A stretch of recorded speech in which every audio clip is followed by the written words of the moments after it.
Bonjour à toutes et à tous et bienvenue dans Fleurs d'avocat. Je suis Lila-Louise Maréchaux et dans ce podcast, je vais à la rencontre des avocats bien dans leur robe. Pour commencer ce 7e quinconce, je vous emmène à Lyon à la rencontre de maître Doriane Brier-Laverdure. J'ai profité d'un week-end de visite de mon amie Clémentine Chauveau, qui est la talentueuse créatrice du logo de Fleurs d'avocat, pour interviewer Doriane. Avocate au barreau de Lyon depuis 2015. Elle intervient en droit public et exerce en collaboration libérale, une vraie collaboration libérale, au sein du cabinet Droitran et Associés. Elle a également été représentante du jeune barreau de Lyon en 2017-2018 et personnellement je ne connaissais pas l'existence des jeunes barreaux, donc je lui ai demandé de m'en parler un peu plus en détail. J'ai depuis appris que d'autres barreaux en étaient dotés, comme par exemple celui des Hauts-de-Seine. À ce propos, les représentants du jeune barreau des Hauts-de-Seine m'ont invité à participer à une table ronde sur le thème de la conciliation vie pro-vie perso dans le cadre de la journée du jeune barreau des Hauts-de-Seine qui aura lieu le 20 juin prochain. Et j'aurai donc le plaisir d'intervenir aux côtés de maître Marie Duhaut, qui est mon invité de l'épisode 21, maître Camille Aéry, qui est mon invité de l'épisode 18, et de Anne Robinet, ancienne avocate devenue consultante et coach en développement personnel et professionnel. Chers auditeurs, jeunes avocats au barreau des Hauts-de-Seine, j'espère vous y rencontrer. Comme d'habitude, je vous invite à laisser 5 étoiles de préférence et votre avis sur iTunes ou votre application podcast préférée. Cette semaine, ABWLT partage que le podcast est une réelle source d'inspiration et de motivation pour les avocats et remercie la qualité des interviews et la diversité des invités. Merci beaucoup ABWLT pour ton avis. Je n'en dis pas plus et vous souhaite une bonne écoute. Bonjour Doriane Brier-Laverdure. Bonjour. Merci d'être mon invitée sur Fleurs d'avocat. Avec plaisir. Alors Doriane, raconte-moi comment et pourquoi tu es devenue avocate. Et ben en fait, moi c'était un choix délibéré. Je suis pas tombée là par hasard. Depuis que je suis pas bien haute, parce que je pense depuis au moins le collège. Un jour en cours, je crois que c'était en cours d'histoire géo, on a parlé de la Déclaration des droits de l'homme et de cette époque de l'histoire qui était la Révolution française. Et je me suis sentie portée par des valeurs, en tout cas humanistes, et pour tout ce qui est humain et tout ce que ça représentait qui me plaisait beaucoup. Et à partir de ce moment-là, je me suis dit, mais en fait, moi, je vais être avocate. T'as identifié la défense de ces valeurs avec le métier d'avocat tout de suite ? Ouais, tout de suite. Du coup, voilà, ça a été mon leitmotiv et ça m'a porté en fait depuis le collège jusqu'à, et j'ai quand même eu la chance de réussir mes études, de réussir les examens qui m'ont permis d'y accéder. Et voilà, mais c'était pour le coup un choix de longue date. Donc au lycée, au moment de faire tes choix, il n'y a eu aucun doute sur le fait de partir en fac de droit Alors, si, je me suis un moment posé la question quand même au moment de passer le bac, où j'aimais beaucoup les matières scientifiques aussi. Et où, comme j'avais très envie de faire du droit et j'ai exprimé de toute façon déjà, j'avais quand même envie de faire un bac scientifique et du coup mes profs me disaient que c'était pas du tout le profil scientifique que j'allais peut-être avoir un peu plus de mal à suivre par rapport à mes capacités et mes notes. Et où je leur ai dit non, mais moi j'ai envie de faire des études scientifiques aussi, j'ai envie en tout cas de passer un bac scientifique parce que les matières m'intéressent et que je sais que si je pars dans le droit après je n'en ferai plus. Donc j'ai un peu insisté, je suis un peu têtue, alors j'ai fait en sorte de pouvoir arriver jusqu'à passer un bac S. Et à la fin de l'année je me suis dit quand même la médecine ça m'intéresserait aussi. Et en réfléchissant je dis mais en fait je peux pas faire et des études de médecine et des études de droit, donc il faut choisir. Et du coup, je suis quand même pas restée sur le droit et je regrette pas. Tu regrettes pas. Donc tu intègres, donc tu es lyonnaise. Oui, tout à fait. Tu intègres la fac de droit à Lyon ? Oui, tout de suite. Et ça se passe bien ? Ça se passe bien. Oui, non, je peux pas dire que ça se passe bien. J'ai réussi à terminer mes études. Après, j'ai découvert la vie étudiante, la vie de l'université. C'est des choses auxquelles on n'est pas préparé. J'en ai aussi un petit peu profité. J'en ai payé le prix, donc du coup après je me suis mise à travailler. Qu'est-ce que ça veut dire si on a payé le prix ? Non, j'ai redoublé une année, mais comme beaucoup. Ouais. Et puis après j'ai compris qu'en fait, dans ces métiers-là et avec les études de droit, il n'y avait pas vraiment de photos en fait pour y arriver, il fallait quand même travailler. Donc je m'y suis remise et hop là. C'était reparti. Et comment t'as évolué du coup après? Est-ce que t'as fait des stages? Oui, alors j'ai eu de la chance finalement parce que comme je te disais tout à l'heure, très tôt j'avais envie d'être avocate et mes parents connaissaient une consoeur de Lyon d'ailleurs qui a accepté de me prendre en stage de 3e, le stage de découverte d'insertion professionnelle.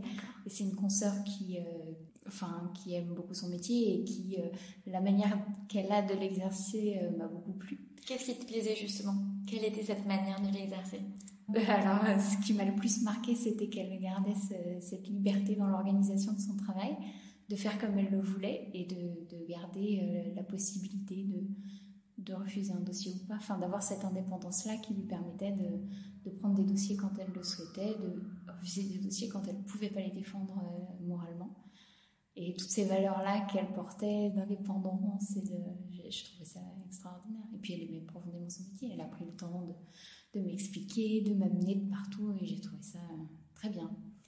Et donc après, une fois à la fac, tu en as fait d'autres? Après, avec elle, j'ai continué à faire des stages à la fac, mais alors pas seulement... alors avec elle, oui, mais j'ai aussi essayé de faire des stages en dehors des cabinets d'avocats parce que je trouvais que c'était aussi important d'aller voir ce qui se passait ailleurs. Donc j'ai fait des stages dans des administrations, pour le coup, parce que ça a touché à mon domaine d'exercice. Qui était le droit public. D'accord. Donc je me suis dit, c'est vrai que les grandes... à part avocat, l'alternative, c'est souvent de travailler dans l'administration. Enfin, il n'y a pas que, il y a d'autres alternatives, mais disons que c'était les deux grandes alternatives qui s'offraient à moi. Donc, je suis quand même allée dans l'administration, voir comment ça fonctionnait, tout ça. Et je suis revenue à mes amours premières, je crois. Ouais. En tout cas, c'est quelque chose qui me convenait moins, et pour les raisons que j'évoquais tout à l'heure, je pense qu'on n'a pas la même latitude, la même flexibilité quand on est dans l'administration que quand on est en libéral. Ce qui a d'autres inconvénients, c'est évident, mais pour autant, cette flexibilité et cette liberté qu'on peut avoir, si on se la laisse aussi, on ne la retrouve pas forcément dans l'administration où il y a un lien hiérarchique qui est bien plus fort de fait. Donc voilà, ça m'a bien moins plu. Après, j'ai aussi fait d'autres cabinets d'avocats parce que pour le coup, l'avocate qui m'avait accueillie en stage ne fait pas du tout du droit public. Donc, à un moment, j'ai voulu aussi voir ce qui se passait dans mon domaine et puis comment, en pratique, était le métier d'avocat dans ma matière. Donc, d'abord, je suis allée dans un cabinet. Alors, j'allais dire un gros cabinet, mais ça risque de faire beaucoup rigoler les Parisiens. Alors, ça veut dire quoi, un gros cabinet à Lyon? Plutôt gros cabinet, enfin, un cabinet de taille un peu importante à Lyon, où il y avait, de mémoire, à l'époque, il y avait 3 avocats associés, où il y avait une vingtaine de collaborateurs. Oui, donc pas une taille... Voilà, bon, ça reste pas un cabinet anglo-saxon sans ni rien, mais voilà. Et comment ça s'est passé justement dans ce cabinet? Alors ça s'est bien passé, hein. J'ai pas d'expérience catastrophique. Non, mais on est là pour parler de ce qui s'est bien passé. Ça s'est bien passé. En revanche, ça m'a permis de réaliser que en fait, c'était pas non plus comme ça que j'entendais le métier d'avocat. Donc ça veut dire... Qu'est-ce que tu veux dire par comme ça justement? Parce que la structure était grosse, était du coup d'une taille qui moi me paraissait être trop grosse pour que ce qui me paraissait essentiel dans la profession d'avocat soit au centre des préoccupations. C'est-à-dire que moi, ce qui m'importait, c'était d'avoir vraiment une vraie relation de proximité avec toutes les personnes du cabinet, avec les clients, et de pouvoir avoir une relation de confiance et de proximité vraiment que je sentais pas assez proche dans des structures comme ça, où forcément, il y a plus de clients, plus de dossiers, et de fait... j'avais moins l'impression d'être un avocat choisi, que le cabinet était un avocat choisi. Toutes les problématiques de marché public faisaient que on était l'avocat et que peut-être que la fois d'après, ce serait l'avocat d'un autre, mais il n'y avait pas cette relation de confiance. Le côté appel d'offres, en fait. Ouais. Qui m'a beaucoup moins plu. Et puis même, c'est une petite entreprise, mine de rien, dans les conditions de travail au quotidien. Où il y a des personnes avec qui on s'entend très bien et du coup ça se passe très bien, et puis il y a des personnes où ça se passe moins bien, mais ça reste quand même, je trouvais que les liens qu'on tissait étaient pas forcément aussi proches que ceux que j'ai pu tisser dans des cabinets de taille moindre. Et pour le coup, ça m'importait aussi de pouvoir travailler en complète confiance avec n'importe qui du cabinet et de me dire que c'est pas parce que c'est la personne dans le bureau d'à côté qui traite le dossier que j'aurai pas confiance ou que je serai pas tranquille sur la manière dont il sera traité. Et dans ces structures-là, je trouvais que c'était à la fois des grosses machines et à la fois il y avait une distance qui s'instaurait de fait entre les avocats associés, entre les collaborateurs parfois. Au niveau du partage des dossiers, des clients. Ouais. Donc et ça me un peu plaisait de rivalité ou même au-delà de la rivalité, un peu de possessivité dans le travail. Oui, et puis c'était un investissement dans le travail et dans le fond du travail, évidemment, mais avec un espèce de détachement en fait vis-à-vis du client qui était derrière et qui me plaisait moins. Moi, c'est vraiment ce qui m'importait et ce qui m'importe d'ailleurs toujours, c'est d'avoir la confiance du client et de me dire qu'il peut aussi avoir confiance en me confiant des choses qu'il n'aurait pas confié forcément à n'importe qui. Tu cherches vraiment un fort input personnel et une oui, relation très, très proche avec ton client. Voilà, et ce qui n'est pas forcément le cas. Alors, ça peut être le cas avec les marchés publics, mais de fait, ça l'est pas forcément toujours. Et du coup, j'ai eu le sentiment, en fait, à la fin de me dire, mais c'était une grosse machine, et moi, j'étais là au milieu à ne pas avoir l'impression d'avoir ma place, ou en tout cas de ne pas retrouver ce qui me paraissait être l'essentiel de notre métier et ce qui m'importe le plus dans notre métier. Tu te sentais plus un rouage de la machine. Oui, c'est ça, un rouage et un parmi d'autres en fait. Alors que du coup, ce que je trouve aussi intéressant dans notre métier, c'est qu'on a tous des personnalités en général très marquées et très différentes, et que c'est ça aussi qui fait notre force, c'est que on est différents mais complémentaires aussi, et du coup de pouvoir se faire confiance et se compléter sur certains dossiers, je trouve ça très intéressant et très enrichissant, que ce soit pour le client ou même pour nous sur le traitement des dossiers. Il me manquait un peu une structure avec des relations plus proches. Donc ça s'est pas mal terminé du tout. Mais pour le coup, après, j'ai voulu changer de cabinet. Et pour le coup, pour essayer une structure en droit public plus petite. D'accord. Et du coup, c'est comme ça que je suis arrivée dans le cabinet où je travaille actuellement. Donc, dans le cadre de l'école des avocats, où j'ai fait mon premier stage dans ce cabinet-là. Et après, ça s'est très bien passé aussi. Donc, un stage en alternance ? Non, alors c'était un stage d'immersion. Ouais. Parce que je travaillais... en plus de l'école des avocats, je travaillais les week-ends dans une société dans l'industrie. Du coup, j'ai préféré privilégier ça pour des raisons du coup complètement personnelles, en me disant que au final, j'avais des expériences en cabinet d'avocat et que finalement, je voulais aussi prendre un peu le temps de réfléchir à comment j'envisageais mon métier. Ne pas mettre non plus la charrue avant les bœufs et réfléchir à ce qui était important dans ce métier-là. Bon, voilà. Donc c'est là que tu as tiré les conclusions de ce stage. Que manifestement, je préférais des plus petites structures, puisque le premier cabinet où j'avais été, c'était une petite structure, que la plus grosse, ça s'était pas très bien passé. Enfin, pas très bien passé. Je peux pas dire ça, mais ça correspondait moins à ce que je recherchais. Et ensuite, la structure actuelle où ça se passait très bien.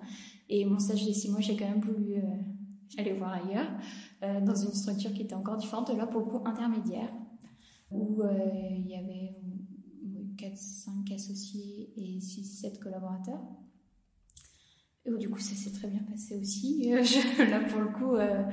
Et j'ai eu plutôt de la chance, puisque quand j'envisageais de chercher une collaboration, le cabinet là où je suis actuellement recrutait, donc ils sont venus me voir, me demander si ça m'intéressait, et du coup je suis pas allée chercher plus loin parce que évidemment ça correspondait en tout cas à ce à quoi j'aspirais, donc voilà, j'y suis retournée et avec grand plaisir. Et voilà, depuis j'y suis restée. Donc depuis, ça veut dire 3 ans et demi, c'est ça? Oui. Ouais. Et comment s'est passé ce début de collaboration, déjà comment s'est passé ce début de collaboration, ensuite on verra son évolution. Ça s'est bien passé. Après le début de la collaboration, c'est toujours un peu on est un peu lâché dans la nature. On arrive, si je dois l'imager, pour moi, on est une petite tortue sur la plage et on arrive, on se prend une vague et on arrive dans l'océan et on se dit et maintenant qu'est-ce que je fais? C'est un peu le sentiment que du coup j'ai eu, mais qu'on est nombreux à avoir en fait en arrivant dans le métier d'avocat, où on a notre technique juridique et c'est notre base, et évidemment qu'il faut de la technique juridique, mais on arrive, on est entrepreneur, on est indépendant, il faut qu'on paye nos charges, qu'on tienne une comptabilité, qu'on tienne des dossiers, tout un tas de questions organisationnelles et de gestion qu'on n'apprend pas en fait à l'école et auxquelles on est confronté en arrivant comme ça dans la vie professionnelle. Et c'est des choix qu'on fait, en fait, qui nous appartiennent à tous. Il n'y a pas de formule miracle pour réussir à savoir quelle est la meilleure solution. Mais pour autant, on arrive au milieu de tout ça, où il faut apprendre à gérer tout ça, voir comment ça fonctionne. Et du coup, c'est un tsunami, c'est une vague. Ouais.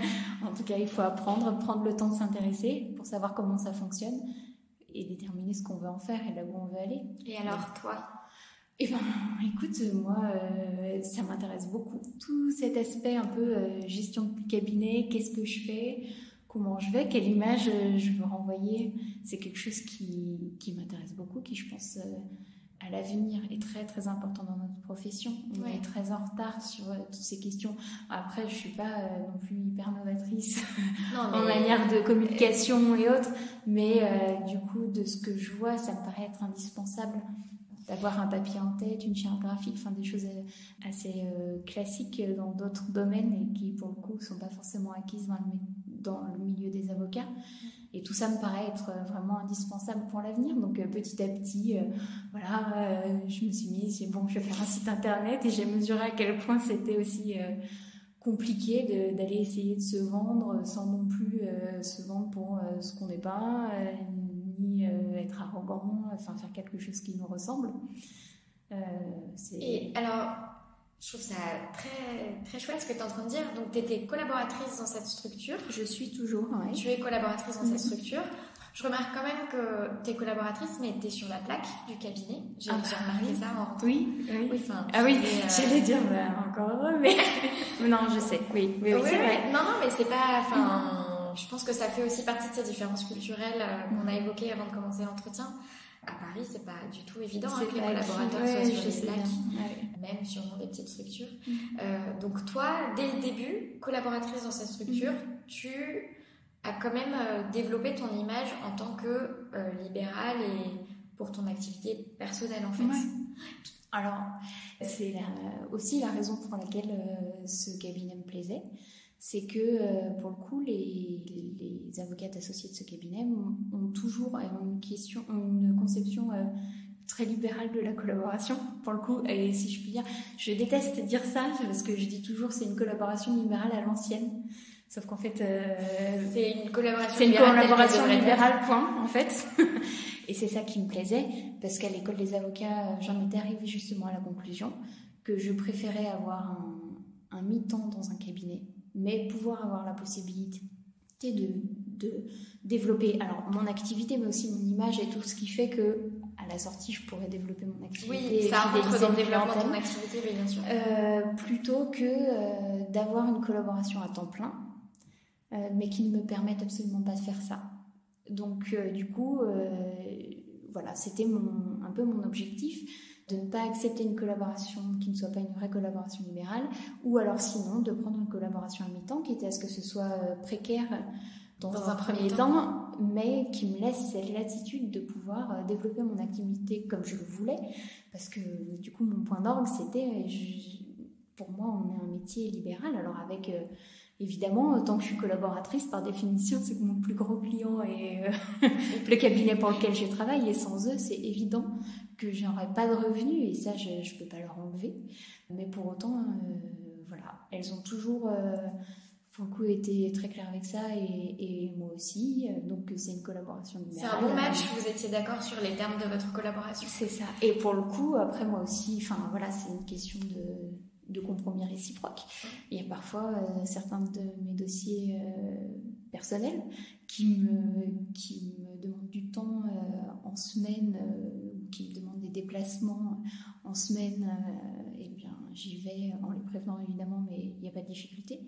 Et à l'inverse, il arrive parfois que l'activité du cabinet fasse que du coup il faut revenir le samedi, tout ça. Et pour le cabinet, je suis là le samedi aussi, parfois. Donc voilà, on est dans un échange, parce que moi je considère que je suis libérale, alors sans elle je ne vis pas, et puis du coup elle joue le jeu de la collaboration libérale, donc je joue le jeu de mon côté, et ça marche bien. En tout cas, ça nous convient réciproquement, et c'est plutôt chouette. Super. Et pour en revenir à justement ce temps que tu as pris pour te forger cette image de ton activité, donc ton site internet, ta charte graphique, comment est-ce que tu t'y es prise? J'ai fait appel à des personnes qui étaient compétentes, parce que franchement, moi je suis pas du tout, c'est pas mon domaine du tout. Donc il y a une créatrice qui m'a fait du coup mon logo, mon papier en tête, mes cartes de visite. Elle t'a aidé aussi à penser à ton positionnement, où elle était plus vraiment sur... Non, elle était vraiment juste sur la mise en forme, sachant que moi à la base j'avais une idée plutôt sur un logo avec mes initiales, des choses comme ça, et où elle m'a dit, elle m'a quand même aidée en me disant non, mais avec un nom comme le tien, il faut jouer sur le nom, il faut pas faire un logo. Bon, et du coup, pour le coup, je l'ai laissé complètement faire. On a discuté de ce que moi je voulais, parce que je voulais pas non plus. Enfin voilà, je suis collaboratrice, ça fait 3 ans que j'exerce.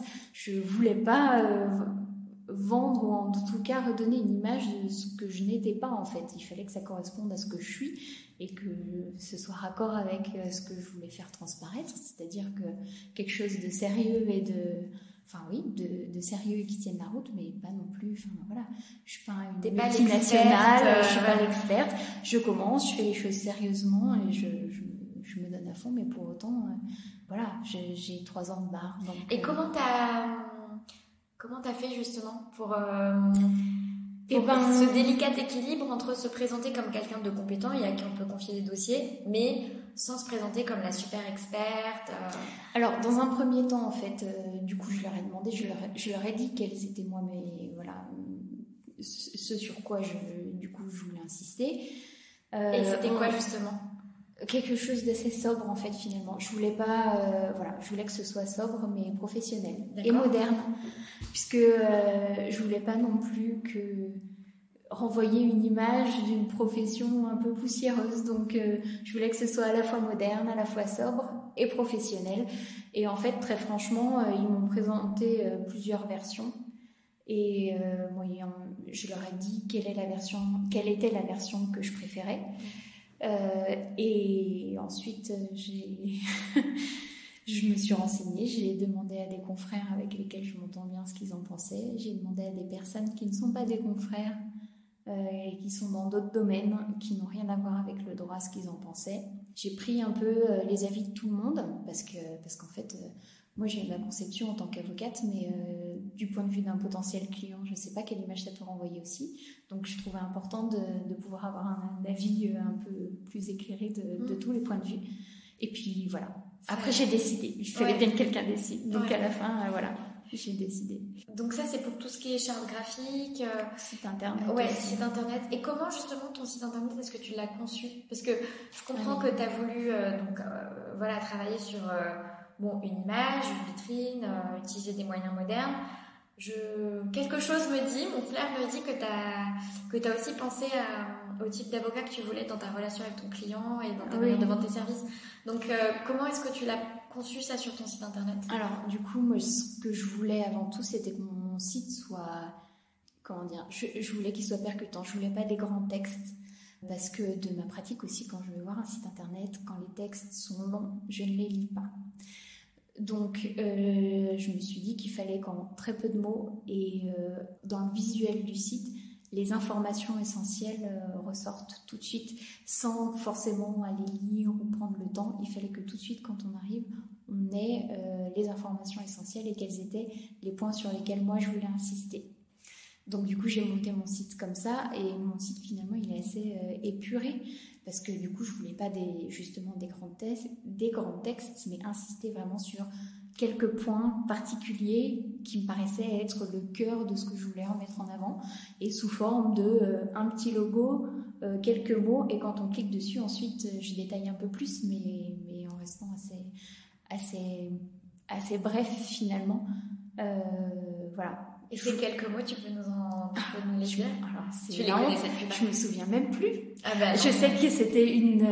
alors, je voulais que l'idée de transparence figure, parce que je me suis aussi rendu compte, et ça très vite, que notamment sur toutes les questions d'honoraires, c'était un point qui était très anxiogène pour les clients particuliers en tout cas, que parfois certains sont très stressés à l'idée d'aller voir un avocat et de pas savoir combien ça va leur coûter au final. Moi je suis pas non plus... ce que je voulais en tout cas, c'était que le sujet soit posé et pas que ce soit un point de tabou. Un point de tabou entre nous, et que voilà, la question de un client vient faire appel à moi parce qu'il a besoin d'un avocat, très bien, c'est mon métier, j'ai besoin d'en vivre aussi, et sans être payée par mes clients, moi je peux pas vivre de mon métier non plus. Mais que pour autant, moi je m'engage en retour à la transparence, c'est-à-dire que je peux difficilement anticiper tous mes honoraires sur tout un dossier qui dure pendant 4 ans, mais que avant de faire quelque diligence qui soit facturable, je m'engage à dire au client, si vous voulez que je vous fasse ça, ça vous coûtera tant. Est-ce que oui ou non? Si j'y passe moins de temps, c'est tant mieux pour vous. Si j'y passe plus de temps, eh ben c'est tant pis pour moi. Mais je m'engage auprès de vous à ce que ça ne dépasse pas telle somme. Et pour qu'il y ait aussi une relation de confiance entre nous qui s'instaure, ce qui est que je vous annonce, ça vous coûtera tant. Si vous êtes d'accord, je commence à travailler. Si vous n'êtes pas d'accord, eh ben, donc je ne vous retiens pas non plus. Tu ne fais pas des honoraires que tu renégocies à l'émission de la facture. Voilà, ça, c'est pas du tout ta manière. Non. Et je voulais vraiment donner cette idée de transparence sur les honoraires. Ça, c'était la première chose. L'idée de prestations adaptées aussi.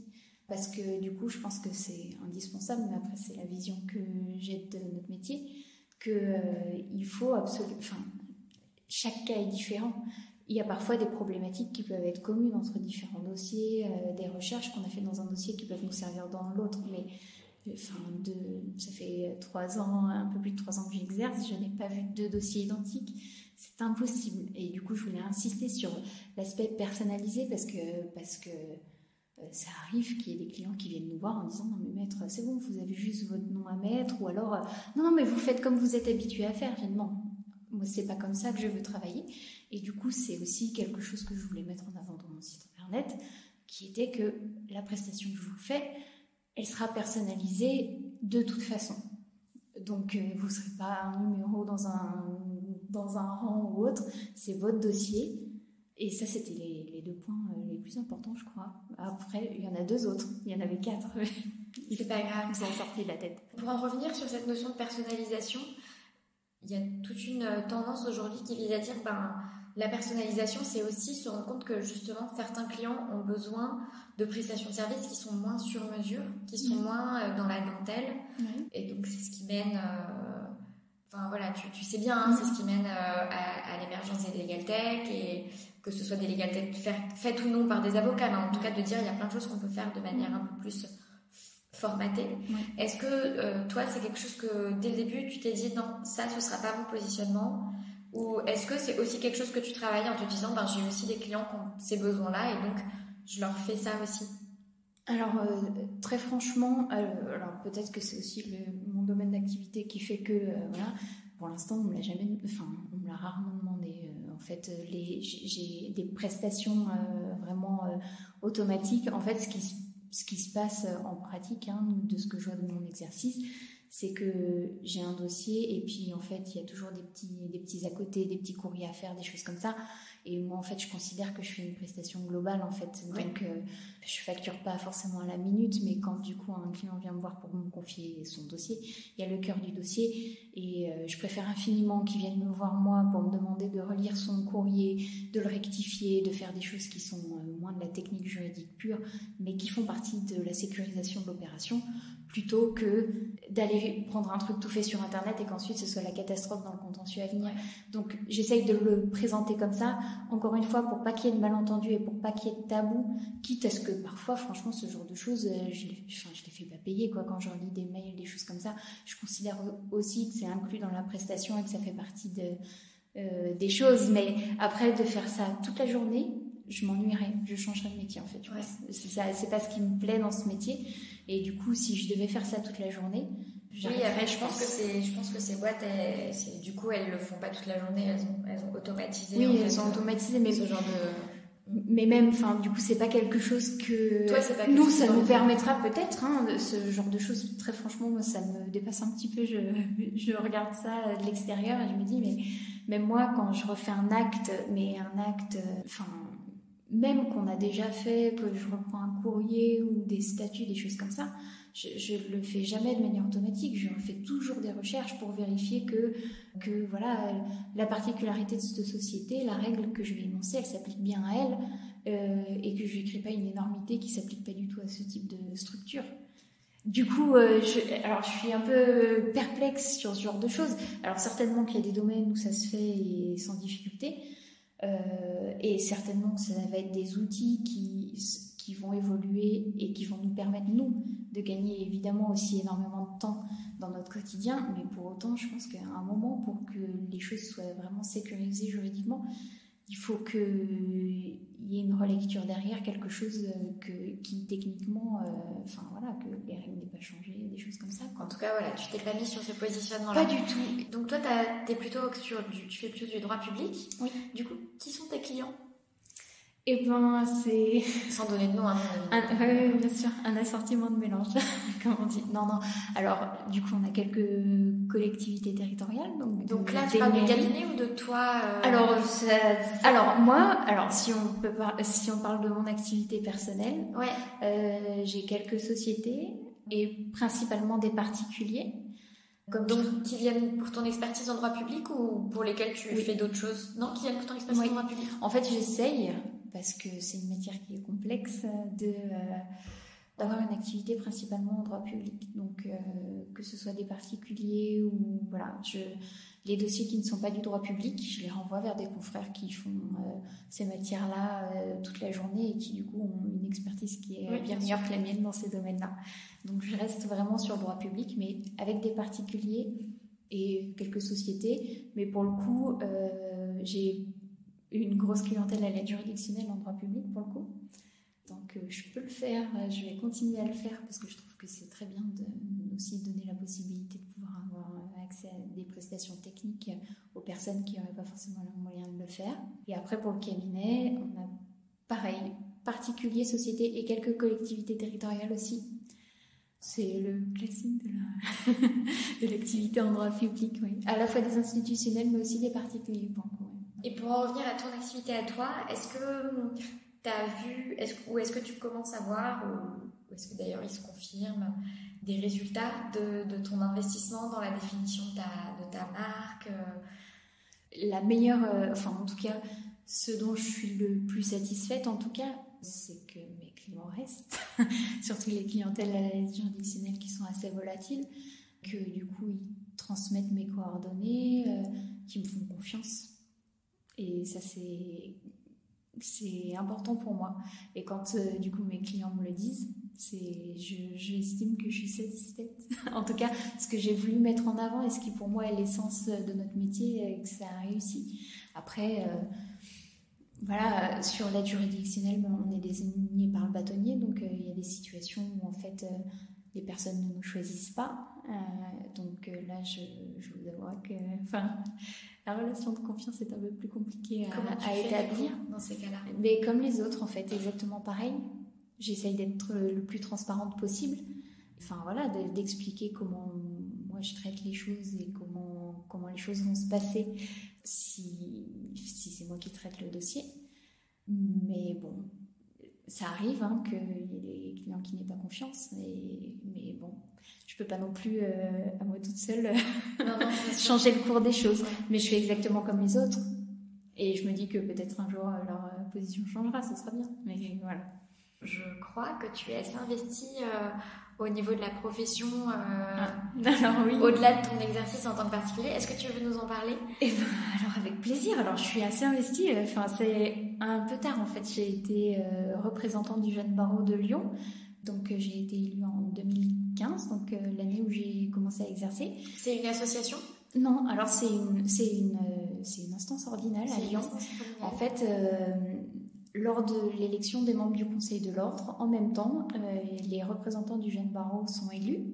On est 8 à Lyon. On représente les confrères qui ont moins de 50 bars auprès de l'ordre et même des ordres extérieurs d'ailleurs, pour les rentrées, les choses comme ça. Donc on siège au Conseil de l'Ordre avec les membres du Conseil de l'Ordre. Et on est très investi dans l'ordre, dans toutes les commissions de l'ordre, qu'elles soient ouvertes ou fermées, d'ailleurs celles qui sont sur des désignations express du bâtonnier, et où, tout le monde ne peut pas y accéder. Donc les représentants du jeune barreau sont vraiment présents au sein du fonctionnement de l'ordre en tant que tel, et organisent plein de choses pour la vie du barreau, même de manière plus générale.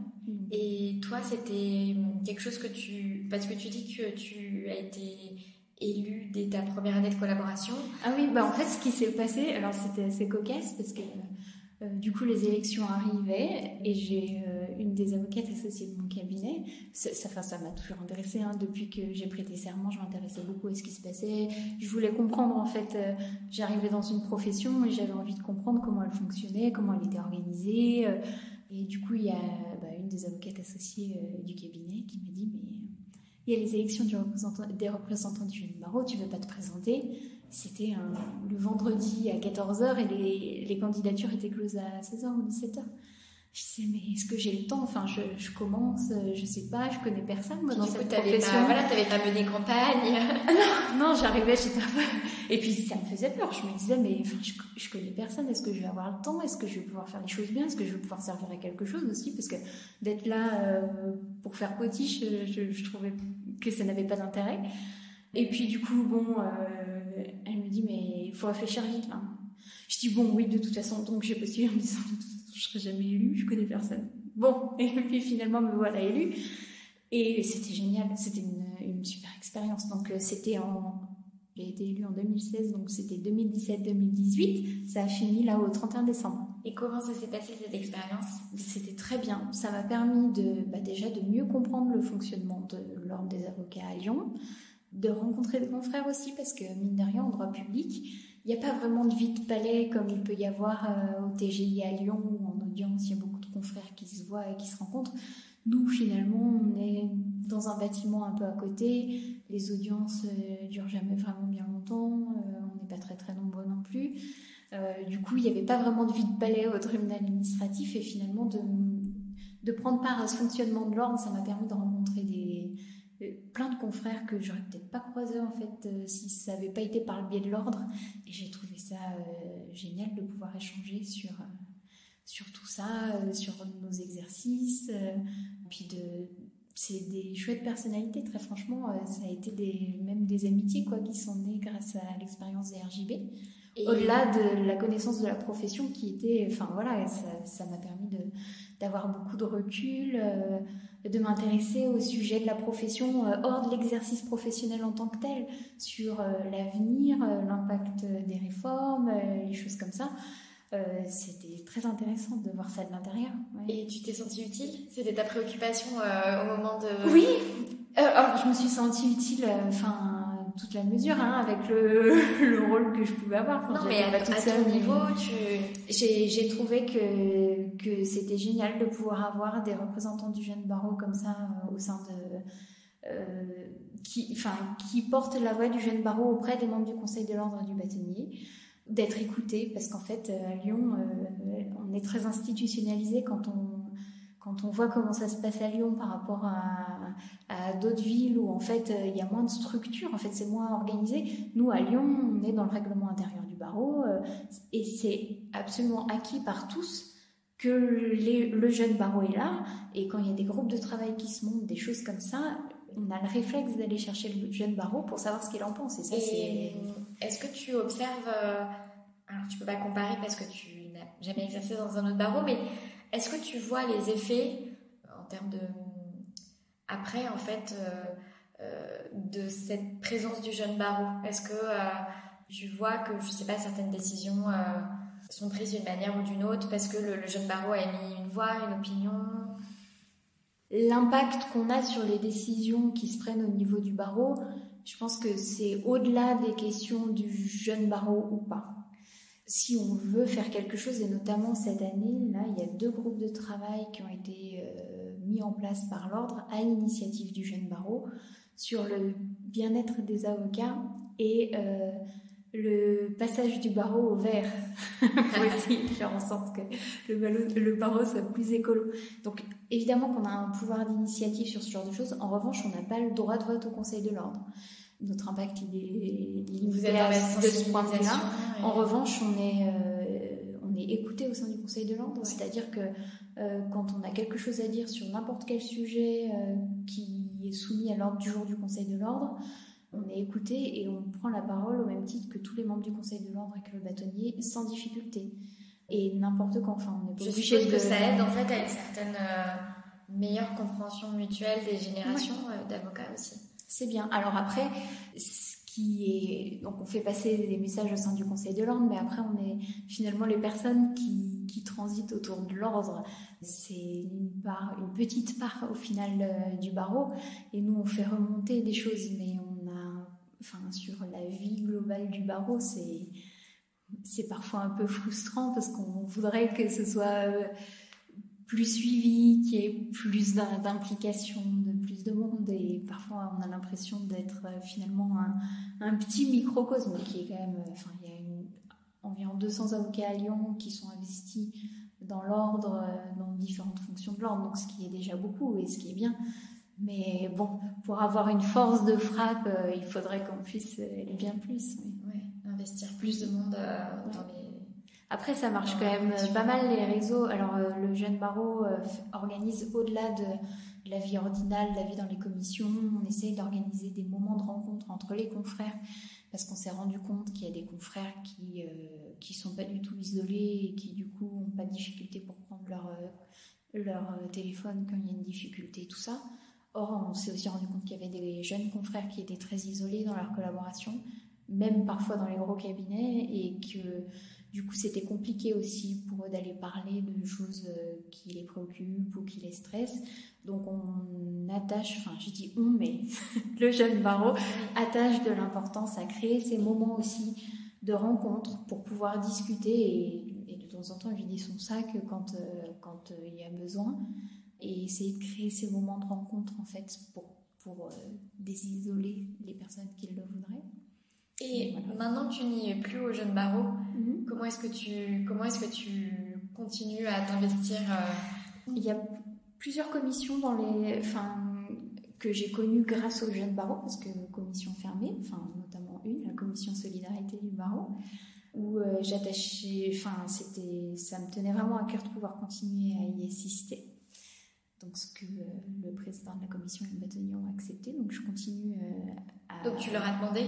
Oui, je leur ai demandé, je leur ai dit que voilà, j'étais dans cette commission en qualité de RJB pendant 2 ans, mais que ça me tenait à cœur de pouvoir continuer à y assister et à faire partie de la commission. Donc je leur ai demandé s'ils acceptaient, parce que pour le coup, la commission solidarité, c'est les confrères qui sont en difficulté, donc c'est bien évident que c'est une commission qui doit rester fermée et qui demande de la confidentialité.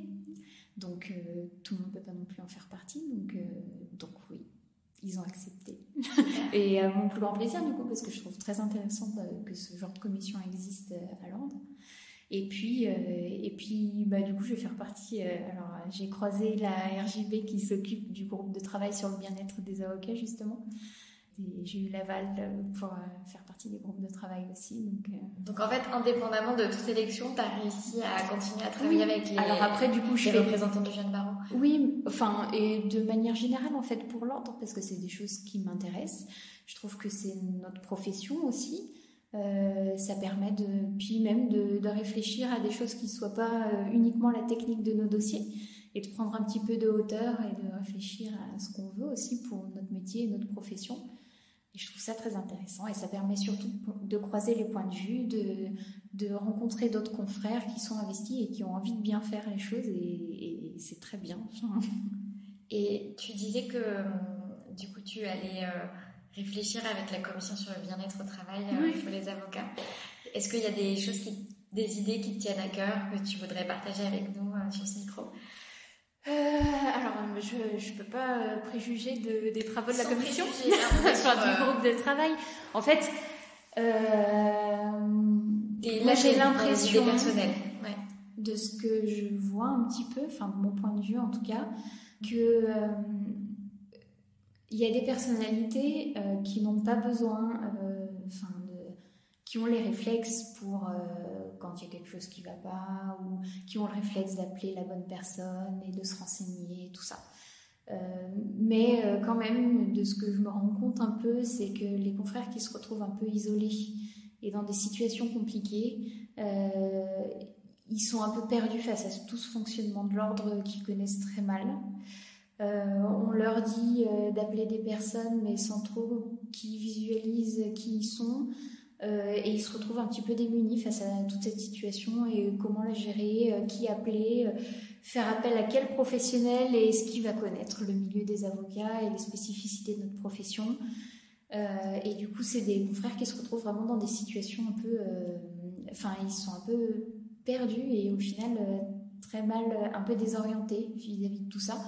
Et je pense que le rôle de l'ordre, c'est certainement pas de prendre les confrères par la main et de faire les choses à leur place, parce qu'on est chacun capable de le faire, mais en tout cas de pouvoir donner des outils, donner les bonnes informations, aiguiller, donner un petit coup de pouce en disant telle personne pourra vous renseigner, telle personne pourra faire quelque chose pour toi, pour que la personne ne se retrouve pas seule en fait. Le vrai problème, je crois, dans notre profession, c'est l'isolement. Quand on n'est pas isolé, on arrive toujours à trouver quelqu'un pour dire ce qu'on a à dire et essayer de trouver une solution. Mais les personnes qui sont isolées, il faut absolument leur donner des armes, et même au sein de la profession, les confrères, leur donner les armes au moins qu'ils arrivent à trouver la bonne information pour sortir de cet isolement et essayer de voir les choses, d'ouvrir les choses et de trouver une solution à la situation dans laquelle ils se trouvent, s'ils le veulent. Encore une fois, on ne peut pas faire les choses à la place des personnes, mais au moins essayer de donner les moyens pour aller sortir de cette situation, ce serait bien. Mais à n'importe quel niveau, que ce soit les collaborateurs ou même plus tard, je veux dire, les confrères en difficulté, c'est pas uniquement le jeune barreau, donc voilà. Ce que je trouve chouette, c'est que ce qui t'a amené vers la profession d'avocat, c'est la déclaration des droits de l'homme et ses préoccupations pour une certaine conception de l'humanisme et une volonté de t'engager à travers le droit pour ses valeurs. Et je trouve que ça se ressent bien dans ce que tu as mis en place au-delà de ton indépendance à toi, en fait, dans ton engagement. Et après, je ne suis pas non plus, il y a des confrères qui sont très engagés. Enfin, voilà, je n'ai pas non plus un engagement. On n'est pas dans de la comparaison. Oui, mais il y en a certains, je trouve, qui ont un engagement, qui sont bien plus engagés que moi. Moi, je reste finalement sur des choses qui sont assez. Participer aux commissions de l'ordre, c'est des choses qui m'intéressent beaucoup. Et j'ai pas non plus. J'ai pas le recul sur beaucoup de sujets. Et ça a été aussi quelque chose qui a été assez flagrant de mon expérience des RJB. C'est que sur beaucoup de sujets, j'ai pas d'avis. C'est pas que sur des sujets, j'ai des avis évidemment, mais sur plein de sujets, sur la profession, j'ai pas d'avis, peut-être parce que j'ai pas le recul qui me permette d'avoir un avis et l'expérience non plus. Mais du coup, j'essaye de faire au moins les choses qui me tiennent à cœur, en tout cas qui correspondent aux valeurs qui sont importantes pour moi. Voilà. Non, mais du coup, moi, ce que je vois et ce que je comprends de notre échange, c'est que ça colle à ta personne, quoi, en fait, ce que tu Ben, fais. c'est grâce à mon cabinet, par exemple, parce que peut-être que j'y serais venue, mais peut-être pas aussi vite, en fait, au final. Donc, Elles voilà. t'ont bien, voilà, vous vous connaissez bien et elles t'ont bien cerné et elles t'ont invité à te développer dans quelque chose qui te ressemblait aussi. Ouais, c'est rigolo, ouais. Non, mais c'est chouette. Pour finir cet entretien, Doriane, j'ai 3 petites questions visuelles.